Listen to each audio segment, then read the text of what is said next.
Buying your first home is one of the most exciting times of your life, but for this young woman, it's been a 7-year ordeal, paying the mortgage on a mould-infested apartment that's completely unlivable.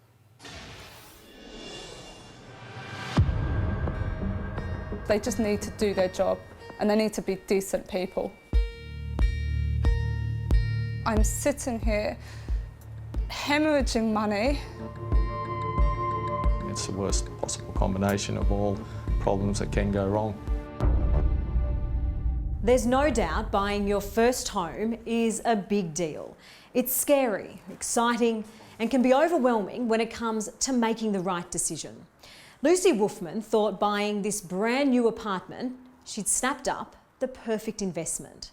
But it didn't take long for her property dream to become a nightmare. I'm currently paying my mortgage. I'm paying separate rent elsewhere. I'm paying to store all of my contents in a separate unit because anything that stays here gets contaminated. Lucy Wolfman is at her wit's end. She struggles to fight back tears as she talks about what should have been one of her proudest achievements, getting her foot in the door of the property market. I'm at a complete loss. And it's so frustrating that it's been so long. In 2009, Lucy paid $400,000 for this off-the-plan, 1-bedroom, 2-level, once stylish home, less than 10 kilometres from Sydney's CBD. But just 6 months into homeowner life, she never imagined a small black mark on the wall would fester and make her life hell and eventually homeless. I was cleaning upstairs in my bedroom and I pulled the bed away, I pulled the tall boy away, and there was just mould all over the bed, all over the carpet and all over the back wall. Within a year, mould had seeped through Lucy's home. Her clothes, shoes left ruined, eventually forcing the makeup artist out of her own front door. I was lucky that I do have such a good group of friends that they kind of took it in turns to take care of me. Today, Lucy's bedroom resembles anything but a safe place to sleep. There's no carpet, an entire wall has been knocked out, and God help Lucy if it rains. So whenever it rains, the wall it cries and it leaks. It's still letting in water. This video was taken just last week. If the storm is particularly bad, this whole area here will also be damp for days. So where is the water coming from? We know enough to know that the area that needs to be fixed is the common property, which I don't have the authority to do.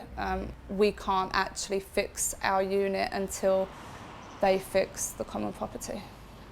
Doing her own due diligence, Lucy says a mould expert told her her property isn't safe to live in. It's not, it's uninhabitable. It's been deemed uninhabitable by several different specialists. Which is why Lucy can't understand how 7 years have passed and still nobody can pinpoint the actual problem or will take responsibility and fork out the thousands of dollars to fix it.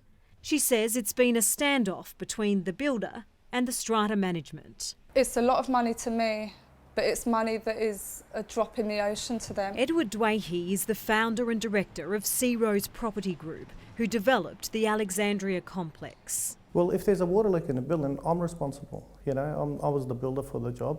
I'm responsible for the job. Lucy's claim against the developer was resolved in 2013 when they reached a $5,000 settlement. That money was a deed of settlement for her to rectify her unit and all precedents to be withdrawn. But the fight isn't over for Edward Dwayhe. He's now embroiled in Supreme Court proceedings with the strata management. Meanwhile, CGU, the insurance company for the complex's body corporate, couldn't be happier to help Lucy today. In a statement, the company says, CGU will continue to work in good faith with all parties involved in the matter and looks forward to reaching a solution as soon as possible. According to building expert Mark Irvine, Lucy is not alone in her predicament after buying off the plan. The risks of buying off the plan are that you're buying a promise. People stuck with damp issues years after the building has been completed should feel aggrieved because the damp issue shouldn't have happened for a start. Lucy says she needs $200,000 to get her life back on track when she adds up the damage to her home, her legal costs and loss in rent. I'm not asking for millions and millions of dollars. I'm asking to let me live back in my house. Lucy will return to court in May to continue her fight for compensation.